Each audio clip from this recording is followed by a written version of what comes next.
Sony is no longer going to be making cinema projectors anymore. After 2020, Sony Digital Cinema will no longer be manufacturing projectors for professional movie theaters.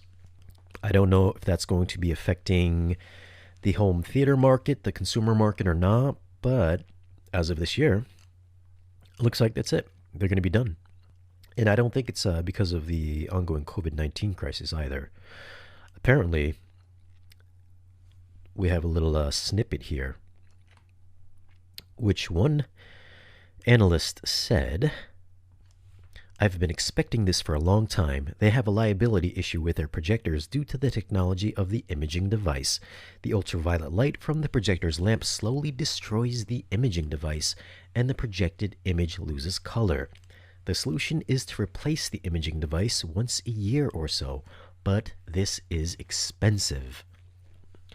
And it's a little funny because even their home projectors have always seemed to been susceptible to panel degradation.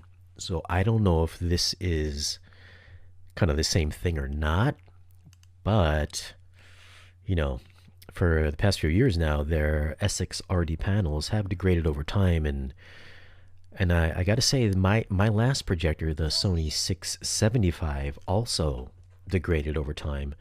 The center of the screen also started turning purple. Luckily, I had a Best Buy Geek Squad protection for 2 years. I think it was 2 years. And right at literally month 11, I'm sorry, after year 1, 11th month in, so I was literally 30 days away from my extended warranty expiring. We were watching Mission Impossible, the last one with Henry Cavill, when they're in the shower. The shower is white in that scene. And myself and Elias had noticed that the bottom of the screen was just purple. No matter what we played, we put in different movies, white screen, always a purple blotch on the bottom of the screen.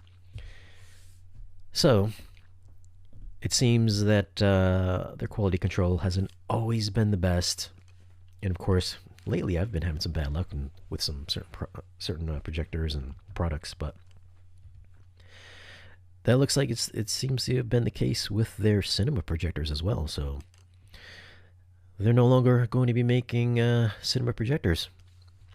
It's a shame because I've always liked their cinema presentations. They always have this thing where it's like from lens to your TV or lens to cinema or something like that. But yeah, man, no, I guess the big players are gonna still be Barco and Christie as far as movie theaters are concerned. So I guess sad day for Sony. Hopefully it doesn't affect their home market at all, because I've been a fan of their home cinema projectors, the consumer projectors. What did I have? I had like 2 of them. I own 2 of them. Actually, Elias has one too. He has the 40 ES. I think it's a couple years old now, but it's still going pretty strong.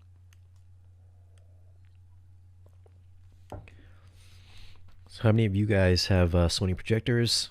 Do any of you guys use Sony products? Any Sony projectors in your home theaters? And then we have this here today, which, if you are a soundbar user or a Sonos fan, this is the new Sonos Playbar.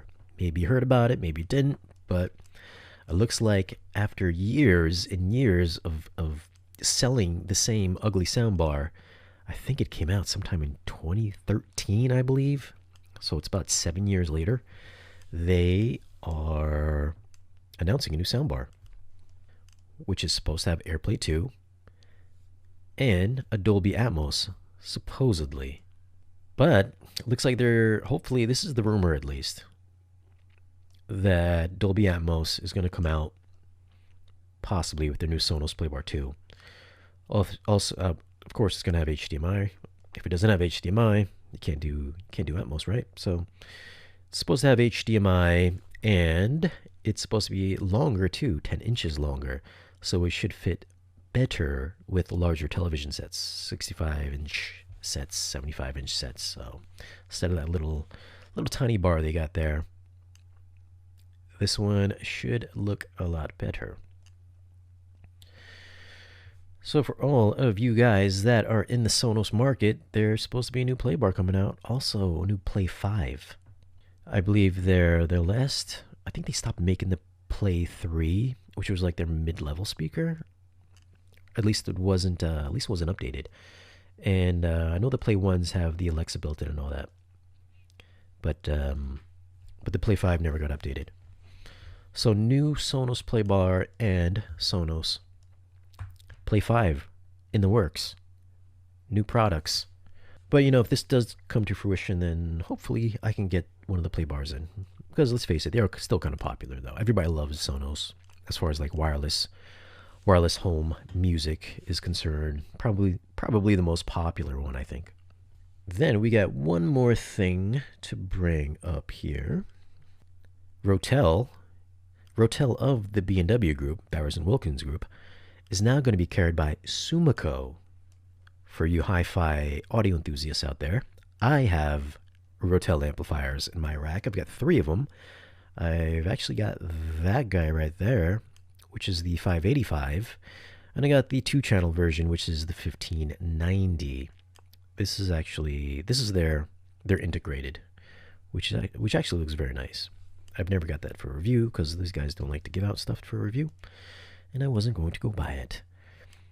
But Sumiko, which you know, they distribute Macintosh and Sonos Faber Project turntables, they're going to be carrying Rotel now, which I think is a pretty good move. I'd say like is it an upwards move or a lateral move? Because Macintosh is still on the high end of audio, and Sonos Faber is pretty high end as well. So I mean that's pretty good that Rotel is joining a prestigious brand. I've always been a fan of Rotel stuff. Like I said, I've on my 2nd generation of Rotel amplifiers. I had the 10 series, and I now have the 15 series. So Sony is committing to release hundreds of IMAX Enhanced titles within the next couple of years, with at least 100 titles coming over the next 12 months, and additional titles expected in the years to follow. So it looks like Sony's putting a lot of eggs in the basket for IMAX Enhanced. I don't know what titles they're gonna do, but you know, I guess they're committing to it though. I think the last one that I had in was Bad Boys. Yeah, Bad Boys for Life. So these are the ones that you can buy right now. I believe Spider-Man Far From Home is only on Fandango. Jumanji you can get now. Homecoming I think is on Fandango, right? Venom is on one of the streaming platforms. Bad Boys for Life is out now. Welcome to the Jungle's out. Spider-Verse, I don't think Spider-Verse was IMAX Enhanced. Maybe that's only on streaming. And Double Tap, which I saw, Charlie's Angels. I watched that. I didn't watch it in IMAX Enhanced, but I did watch it though. And I'm going to say, I think, you know, it did look a little bit cleaner than, it did look very cleaned up as well. Not like DNR to death, but definitely there was no film grain in it. So, you know, some of the girls' faces were a bit cleaner, if I remember correct. It did have that IMAX Enhanced look. You know, for you guys that don't like IMAX Enhanced, then I guess, I mean, that don't like film grain, then I guess these IMAX Enhanced titles could be a good thing. But I can't wait to actually get some official IMAX audio in my theater, like proper. So I can't wait to get the firmware update for the Trinov, because so far, man, I haven't been impressed with it. I have not been impressed with IMAX Enhanced so far. Like, what do you guys think about IMAX Enhanced? What has your experience been with it? Do you think it's living up to the hype or not? Yo, leave a comment.